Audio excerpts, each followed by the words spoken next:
Piece Islamic international స్కూల్లో food festival జరుగుతున్న సందర్భంగా ఎంఈఓ గారు హాజరయ్యారు. ఈ కార్యక్రమం గురించి ఎంఈఓ గారు ఆయనతో పాటు స్కూల్ కరెస్పాండెంట్ తోస్పీర్ గారు మాట్లాడతారు. ఎలా ఉంది sir food festival? Thank you. Food festival అనేది చాలా బాగా అరేంజ్ చేశారు మేనేజ్మెంట్ వారు. వారికి మరియు వారి స్టాఫ్ కూడా ధన్యవాదాలు. ఇక్కడ నన్ను పిలవడం అనేది చాలా హ్యాపీగా ఉంది. ఈ పిల్లలు ఫస్ట్ క్లాస్ నుంచి 10th వరకు ఇన్వాల్వ్ అయినారు. చిన్న పిల్లల నుంచి పెద్ద పిల్లల వరకు అందరూ చాలా ఉత్సాహంగా పాల్గొన్నారు. మరి దీని ముఖ్య విషయం ఏమంటే south Indian dishes, north Indian dishes and ఇంకా ఇంటర్నేషనల్ అరేబియన్ కూడా ఇవి తయారు చేసుకొచ్చారు.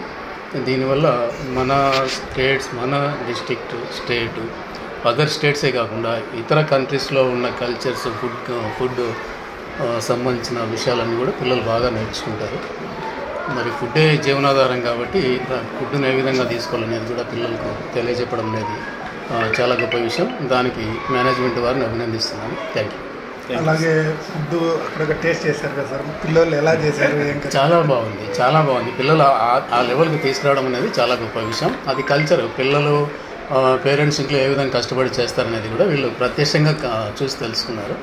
దానికి మేనేజ్మెంట్ వారికి అవకాశం ఇచ్చినందుకు కూడా నేను ధన్యవాదాలు తెలుపుతున్నాను. Thank you sir. గౌస్పూర్ గారు, మీరు చెప్పండి, మీరు ఈ కార్యక్రమం చేయడానికి ముఖ్య ఉద్దేశం?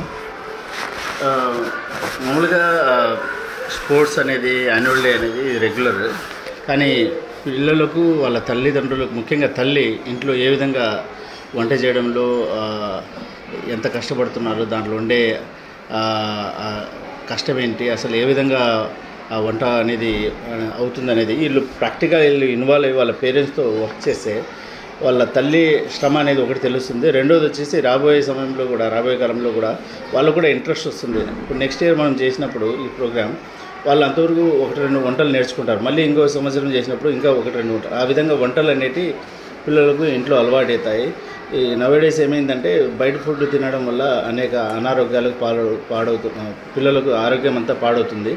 సో పిల్లలకు ఇప్పటి నుంచే ఇంట్లో వండడం అనేది చాలా ఇంపార్టెంట్ అనేది వాళ్ళకు తెలియాలనే ఉద్దేశంతో, ఆ హ్యాబిట్ అనేది వాళ్ళలో తేవాలనే ఉద్దేశంతో ఇది ఒక ఇన్నోవేటివ్ ప్రాజెక్ట్ లాగా, అంటే రెగ్యులర్గా చేస్తూనే ఉంటారు, కానీ కొనుక్కొని వచ్చి పెట్టడం కాదు, వాళ్ళు తయారు చేసి రావాలనేది మనం ఇక్కడ పిల్లలను చెప్పినాం. పిల్లలు తల్లిదండ్రులతో కలిసి ఉత్సాహంగా పాల్గొని వాళ్ళు మంచి ఐటమ్స్, రకరకాల ఐటమ్స్ థీమ్ని బట్టి ఒక్కొక్క క్లాస్కి ఒక్కొక్క థీమ్ ఇచ్చి మనం వెజ్జా, బిర్యానీ, లేకపోతే స్నాక్స్ ఆ విధంగా ఇస్తే అందరూ బాగా చేయడం జరిగింది. సో ఇక మీదట వాళ్ళు ఇంకా వంట మీద ఇంట్రెస్ట్ అనేది వస్తుంది. ఎందుకంటే కోటి విద్యలు కూటి కోసమే అనేసి, ఎంత మనం పెద్దగా ఎదిగినా రేపు వండడం తెలియకుండా బయట ఫుడ్ తిని ఆరోగ్యం పాడవడం అనేది అది చాలా దురదృష్టకరం.